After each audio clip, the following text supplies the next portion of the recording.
नमस्कार, capital TV का खास शो राहुल का अग्निपथ देख रहे हैं आप। मैं हूं आपके साथ पूजा। राहुल गांधी अपने सीक्रेट विदेश दौरे से लंबे ब्रेक के बाद भारत वापस तो आए, पर फिर एक दिन का ब्रेक ले लिया क्योंकि पटना में विपक्ष की महागठबंधन रैली में जो शामिल होना था। हालांकि पटना कल गए जरूर थे, पर अपने नाम एक और विवाद ले आए। तो वहीं आज मध्य प्रदेश के ग्वालियर से शिवपुरी तक हेलीकॉप्टर से राहुल गांधी के आने का पहला प्रोग्राम था, लेकिन उन्हें हेलीकॉप्टर से आने की परमिशन नहीं दी गई। फिर उन्होंने जीप का सहारा लिया। कुल मिलाकर देखा जाए तो हर दिन राहुल गांधी को अपनी अन्याय यात्रा में विरोध का सामना करना पड़ रहा है। जनता तो छोड़ ही दीजिए, कांग्रेस के नेता भी राहुल गांधी के साथ खड़े नजर नहीं आ रहे हैं। और इसका नतीजा ये है कि अब राहुल गांधी एन केन प्रकारेण किसी भी तरह यात्रा को खत्म करना चाहते हैं, क्योंकि बवाल, विवाद, विरोध के साथ साथ अब कांग्रेस पार्टी के अंदर ही यात्रा के खर्च को लेकर सवाल खड़े हो रहे हैं।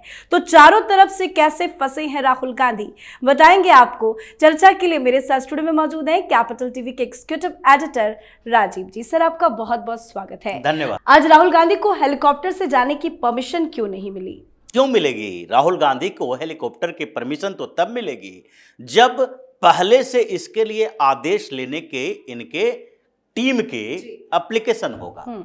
आप अचानक से आएंगे और यात्रा के बीच में कहेंगे यहां से वहां हेलीकॉप्टर से जाना है और वहां पर मुझे हेलीपैड चाहिए। ये कैसे परमिशन दी जा सकती है? अचानक से आपको परमिशन नहीं दी जाएगी। परमिशन लेने के लिए पहले से आपको रूट निर्धारित करना होगा और फिर आपको हेलीपैड के लिए भी परमिशन पहले से मांगनी होगी वहां के जिला प्रशासन से। राहुल गांधी ने क्या किया? अचानक से विदेशी धरती से आए, प्रकट हुए और उसके बाद राजस्थान से मध्य प्रदेश गए। अगले दिन फिर ब्रेक, क्योंकि इनको महागठबंधन की रैली में जानी थी। लेकिन वहां किस आधार पर बेशर्मी से राहुल गांधी स्टेज पे खड़े रहे, ये कांग्रेस को समझना चाहिए। मल्लिकार्जुन खड़गे भी गए और राहुल गांधी भी गए। कहा गया कि ये महागठबंधन की रैली है। कौन कौन से थे उसमें? दीपांकर भट्टाचार्य, डी राजा, सीताराम येचुरी और साथ ही लालू यादव और अखिलेश यादव। यही पूरा का पूरा कुनबा है महागठबंधन और जो अभी इंडी अलायंस बना है उसका। यह पूरा कुनबा वही है। लेकिन शर्म की बात यह है कि राहुल गांधी और डी राजा के बीच दूरी कितनी थी। ये दोनों एक स्टेज पर थे और दोनों एक दूसरे से दूरी बनाए हुए थे, क्योंकि नजरें मिलाना दोनों के लिए संभव नहीं था। किस आधार पर आप नजर मिलाएंगे? डी राजा ने अपनी पत्नी एनी राजा को वायनाड से लोकसभा चुनाव के लिए कैंडिडेट बना दिया और सीपीएम सीपीआई दोनों का गठबंधन है केरल के अंदर। ये तो पूरा गठबंधन वाली पार्टियां हैं, सारी वामपंथी पार्टियां। कांग्रेस का उसके साथ प्रतिद्वंदिता है केरल के अंदर, लेकिन बिहार में और पश्चिम बंगाल में ये लोग साथ में चुनाव लड़ेंगे। अब फिर ऐसे में डी राजा अपनी पत्नी को राहुल गांधी के खिलाफ खड़ा कर रहे हैं। राहुल गांधी के लिए कोई लोकसभा सीट देखा जा रहा है, क्योंकि रायबरेली से जो रिपोर्ट सामने आ रही है कि सोनिया गांधी भी इसलिए भागी हैं क्योंकि अंतिम समय में वो चुनाव लड़ना नहीं चाहती थी, हारने के लिए। अभी तक रायबरेली में गांधी नेहरू खानदान के लोग जीतते रहे। इंदिरा गांधी एक बार हार चुकी थी, जब इमरजेंसी हटाया उसके बाद के चुनाव में वो हार चुकी थी रायबरेली से। लेकिन लगातार 5 बार तक सांसद रही सोनिया गांधी। अब अंतिम समय में जहां की इनको चुनाव लड़ने से पहले सोचना पड़ रहा है कि रायबरेली के दूसरे जो विधायक हैं वो तो सब भारतीय जनता पार्टी में शामिल हो रहे हैं, समर्थन घट रहा है। वहां ऐसा भी नहीं है कि क्षेत्र में मुसलमानों की जनसंख्या इतनी है कि सोनिया गांधी जाए या न जाए, यहां से एक चिट्ठी लिख दे, वहां सब लोग वोट दे दें। जैसे राहुल गांधी के लिए वायनाड में हुआ कि वायनाड में 53% मुसलमान, लेकिन रायबरेली में तो 5% मुसलमान हैं। ये 5% लोग क्या कर पाएंगे? इसीलिए मैदान तो उन्होंने छोड़ा। अब कंफ्यूजन इस बात के लिए है राहुल गांधी कहां से चुनाव लड़ेंगे? अमेठी से, रायबरेली से या वायनाड से या कहीं और से? देखा जा रहा है कि सुरक्षित क्षेत्र देखो, चाहे कर्नाटक में हो या तेलंगाना में हो। नॉर्थ इंडिया में तो किसी स्टेट में राहुल गांधी के लिए जगह ही नहीं है।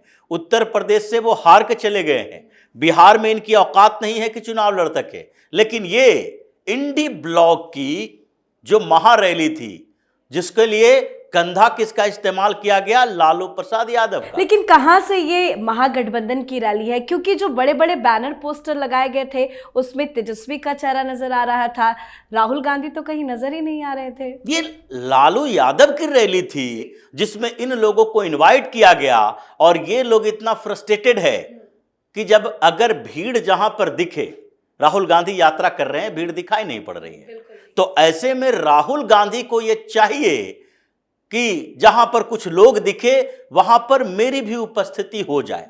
और वहां पर जिस तरीके से लालू यादव और राहुल गांधी साथ साथ में बैठे थे, वही सीन याद आने लगता है जबकि ये अरविंद केजरीवाल लालू यादव के साथ एक बार दिखे थे और उस दिखाई पड़ने के बाद इस तरीके से उनको ट्रोल किया जाने लगा कि ये देखो यही अरविंद केजरीवाल है जिसने लालू यादव को भ्रष्ट नेता, पूरे परिवार को भ्रष्टाचारी नेता कहा था और आज उस भ्रष्टाचारी के साथ ही गलबहियां खेल रहे हैं। उसी तरीके से ये राहुल गांधी जो अपनी ही सरकार में मनमोहन सिंह के समय इसी लालू यादव को सजा से बचाने के लिए जो अध्यादेश पारित करवाया गया था, मनमोहन सिंह की सरकार में अध्यादेश की कॉपी फाड़ दिए थे कि नहीं, जो भी भ्रष्टाचारी होगा उसको जेल जाना होगा, उसे रोक नहीं लगाया जा सकता। लेकिन आज उसी भ्रष्टाचारी को कह रहे हैं सामाजिक न्याय के पुरोधा है लालू प्रसाद यादव। और वहां पर राम रहीम की बात हो रही है क्योंकि इन लोगों को लगने लगा है कि अब जो बिहार की राजनीति है थोड़ी बदल चुकी है। बिहार में भी अब हिंदू एकीकरण, हिंदू एकता दिखाई पड़ने लगा है। तुम लोगों की जातीय राजनीति का वहां पर ज्यादा असर नहीं होगा, इसलिए अब हिंदू मुसलमानों की बात करके ये लोग हिंदुओं को और जातीय जनगणना, जातीय आधार की बात करके जातियों को तोड़ना चाह रहे हैं। तो इसलिए अब स्थितियां बदल चुकी है। ये महागठबंधन के चोर लुटेरों की फौज वहां पर कोई परसेप्शन क्रिएट नहीं कर पाएगा और राहुल गांधी तो बिल्कुल नहीं कर पाएंगे क्योंकि वो तो जल्दीबाजी में है। जिस तरीके से इस बीच चाहे उत्तर प्रदेश में हो, मध्य प्रदेश में हो, हर जगह पर यात्रा को कट किया जा रहा है।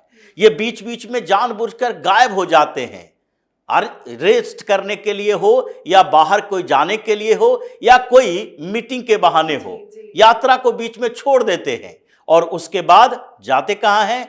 उस बीच में ये कोशिश कर रहे हैं कि कैसे भी आनन फानन में ये यात्रा खत्म हो जाए, महाराष्ट्र पहुंच जाएं और फिर से हम दिल्ली में बैठकर सिर्फ रैलियों में दूसरे राज्यों में जाएं। जो आपने राहुल गांधी का इनएक्टिव बिहेवियर बताया कि यात्रा करते हैं, ब्रेक ले लेते हैं, गायब हो जाते हैं, एक दो दिनों के बाद फिर ब्रेक की खबर आ जाती है, उसको लेकर अब कांग्रेस पार्टी के अंदर भी सवाल खड़े हो रहे हैं। कांग्रेस पार्टी अब यात्रा के खर्च को लेकर सवाल कर रही है। क्या कुछ चल रहा है जो यात्रा में पैसे लगाए जा रहे हैं उसको लेकर? देखिए, जिस तरीके से इस यात्रा का परिणाम उल्टा निकल रहा है उससे चर्चा होने लगी है। पिछले साल का जब भारत जोड़ो यात्रा राहुल गांधी ने की थी, उस यात्रा का ऑडिट रिपोर्ट आया जो कांग्रेस ने ऑडिट रिपोर्ट जारी किया जिसमें तकरीबन 450 करोड़ रुपया कांग्रेस पार्टी ने खर्च किया था। उसमें अकेले राहुल गांधी की भारत जोड़ो यात्रा पर 71 करोड़ रुपए खर्च किए गए।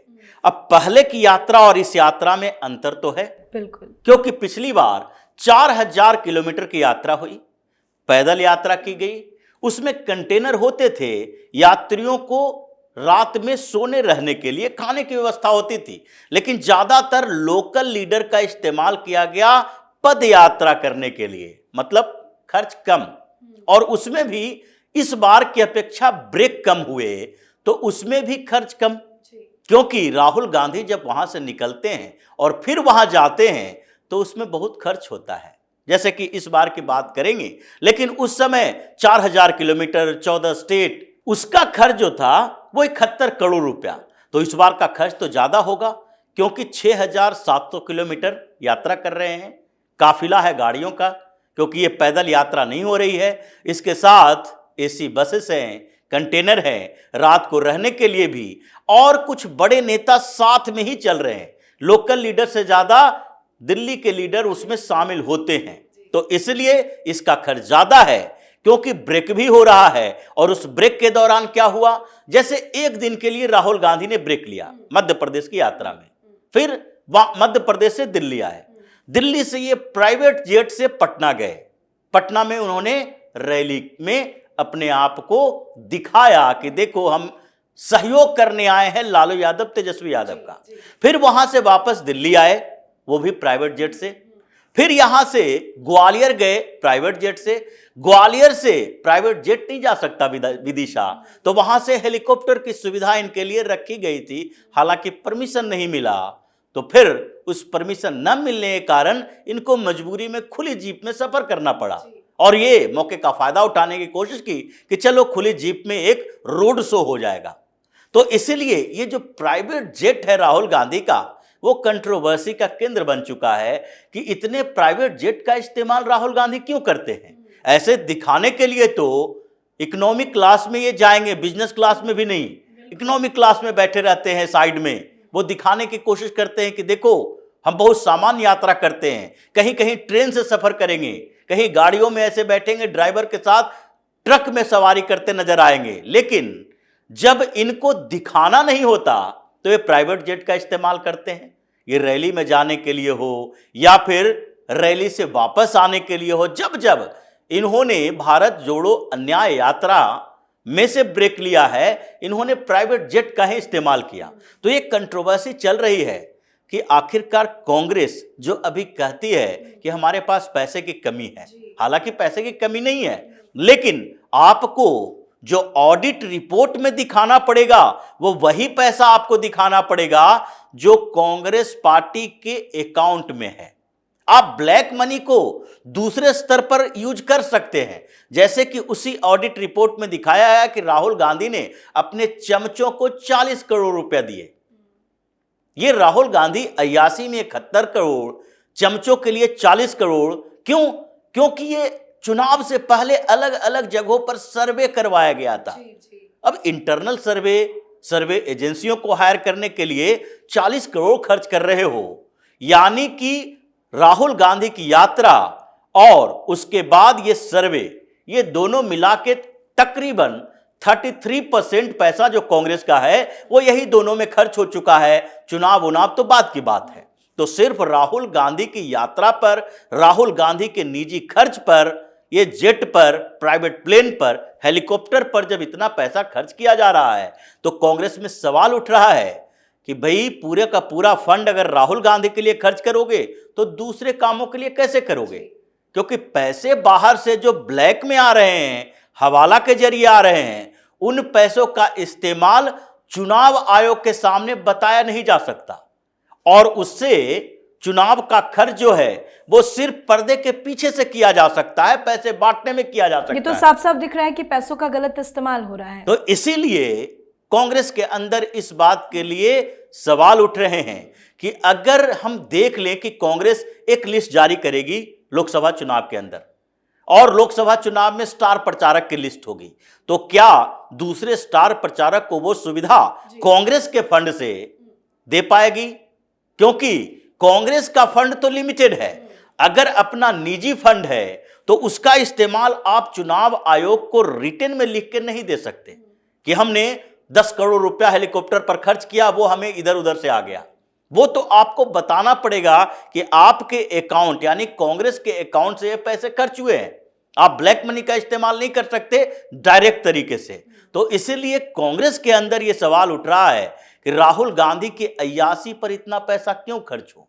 ये चार्टर प्लेन जो है उसको जब्त किया जाना चाहिए। उस पर राहुल गांधी अकेले यात्रा करने के लिए कांग्रेस पैसा नहीं देगी। ये सुविधा तो प्रियंका गांधी को भी नहीं मिलती है। इसीलिए ये बात चल रही है, और अब कुछ समय के अंदर देखिए यात्रा भी खत्म होगी और फिर इस पर एक और नया विवाद कांग्रेस के अंदर शुरू होने वाला है। जी बहुत बहुत धन्यवाद सर समझाने के धन्यवाद। लिए। तो राहुल गांधी अपने चार्टर्ड प्लेन को लेकर सवालों के घेरे में खड़े हो गए हैं। तो वहीं मध्य प्रदेश में भारत जोड़ो अन्याय यात्रा का आज तीसरा दिन रहा। मध्य प्रदेश में भी यात्रा को लेकर कोई इम्पैक्ट नजर नहीं आ रहा है। कल यात्रा उज्जैन पहुंचेगी। उज्जैन में राहुल गांधी महाकाल के दर्शन के लिए जाएंगे। राहुल गांधी के साथ कुछ बड़े नेता के शामिल होने की भी खबर है, लेकिन देखना होगा कौन कौन से नेता शामिल होते हैं और आगे क्या क्या नया विवाद खड़ा होता है। इस पर आप अपनी राय कमेंट कर लिखें। देखते रहिए कैपिटल टीवी। नमस्कार।